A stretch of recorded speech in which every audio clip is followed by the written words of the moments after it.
So on the path of Advaita, we describe reality at 3 levels. Why? Because some of us still take the stand as the body, some of us take the stand as the mind, and some of us take the stand as the awareness or the witness. Yes, there are many people in this world who do not understand Advaita. They are very firmly grounded in their stand as the body. Yes, so Advaita, that is why catering to everybody describes reality in these 3 stands. Very clear? Vyavharik Satyam is the transactional reality or the empirical reality. Empirical, which is experienced through the senses, yeah, which I have proof for by sight, sound, smell, taste, and touch. Yeah. So it is transactional reality. I can verify it by these 5 senses and by thought as well. Yeah? And I interact with this world through this body mind only. Yeah? I take the stand as the body mind and I interact with the world. So Advaita is saying, of course, when the body is sick, the body needs to be catered to, you will have to do the vyavhar.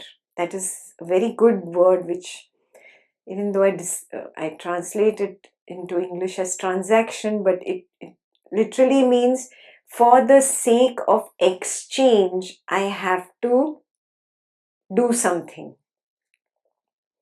Yeah, literally means for the sake of exchange, I have to do the transaction. That is why it is called Vyavharik Satyam. So if I have to take care of the body, my stomach is not well, I will have to go to the doctor and take the medicine. Yeah, if somebody is sick and whatever, a surgeon needs to do an operation on somebody's leg, he can't tell the patient, you are not the body, don't worry, you are the witness. Yeah, the patient will get exasperated. Hello, keep your Advaita in your pocket, take care of my leg. Yeah, so it doesn't work like that. When I have taken the stand of the body and mind and I'm experiencing trouble through the body and mind, I have to find the solution through this body and mind level. So if the body is sick, you take care of the body. When body needs food, you give it its food. Now this is again at the level of Advaita level 1. Yeah, we will read a higher level. In fact, I think the meditation that I did for you, the contemplation Nisargadatta, talks about the same. I will get there.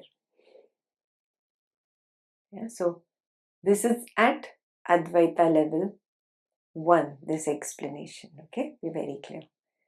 Pratibhasik Satyam is apparent reality, where it is just based on my imagination. Yeah, either I'm daydreaming, lost in, I want this, I like this will happen, that will happen. I'm imagining. Yes, this imagination is pratibhasik reality. Yeah, pratibhasik satyam. Apparent. It is not there. It is just in my imagination. So similarly, a dream in the night, the tiger was in my imagination. He was not really there. But a mistake that I make.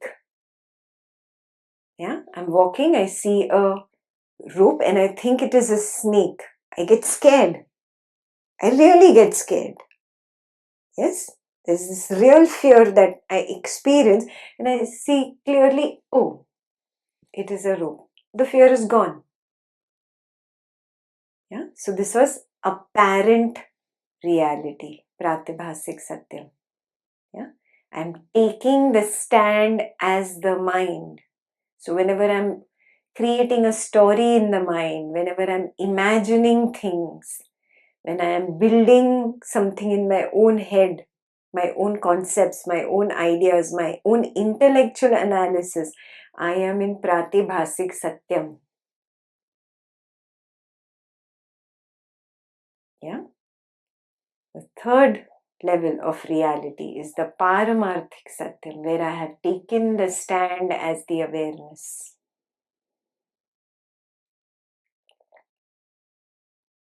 It is called non-indirect. The literal translation of the word aparoksha is non-indirect. Yeah? Indirect means what? A is equal to C, B is equal to C, therefore A is equal to B. An assumption, a hypothesis, a deductive logic is indirect. Yeah. So because they wanted to remove even the indirect out of this category, they put it very clearly, non-indirect experience, anubhav, not intellectual analysis, experience. Yeah? So direct experience, which is devoid of conditioning, that is Paramarthik Satyam. Yeah? In Paramarthik Satyam, I see it. Oh yeah, everything is just an appearance.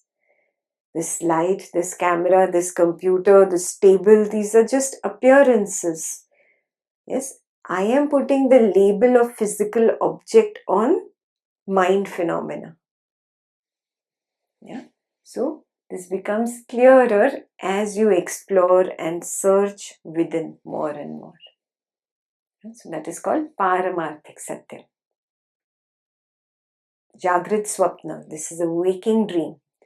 So Advaita says this waking dream is Vyavharik reality. Yeah, you do transactions lightly because it is a dream. Remember, it's a waking dream, but it is a dream. You do your transactions very lightly in this world. Don't get too serious. Float like a cloud. Yeah, don't stick on to anything. Clouds don't stick on to anything. Clouds don't hold on to anything. They just float. Yeah, just float through it. Recognize that I have no proof of this form. Yeah, this is not different from a dream. Again and again remind yourself, let me not take this seriously until I have proof of its reality. Yes, right now it's obviously my direct experience that there is no proof of anything outside my field of awareness. There is nothing. I have no proof of the existence of the other room behind this wall. It is just an indirect logic that I can apply. That before coming into this studio to talk to you, I was in that room. After leaving the studio, I went to that room. That means I assume in between the two events, when I was coming to this room and when I leave this room and go back there, that room existed. This is indirect logic. It's not my direct experience. Get it? Yeah. So he's saying, I have no proof of the existence of matter. That's why Advaita says that we exist at these three levels. At these three levels, when it is required, you do your work. Slowly you will come to know you are not doing. Just like you have started seeing that thoughts arise on their own, very soon it will become evident perceptions are not different from this mind phenomena, that category that the thought belongs to. Perception is what I label as action, as people, as things, as job, as career, as son, as daughter, as mother, as father, as this event, as that situation. I have labeled all this. It is nothing but perception. Perception is nothing but mind phenomena. When I recognize that thought arises of its own accord, there is no thinker, there is no chooser, there is nobody deciding between this thought or that thought. Similarly, there is no chooser of perceptions. There is nobody saying that this perception arises first, this arises second, this is related to this. Yeah? Do your research on exactly the same questions that you are going to do on the thought applied to perception. then it becomes very clear, very clear.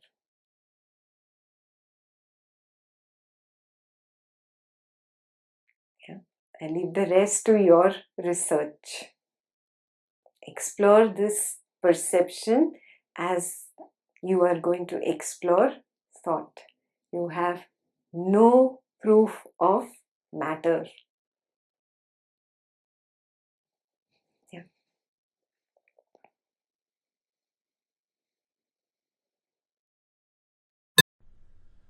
Sa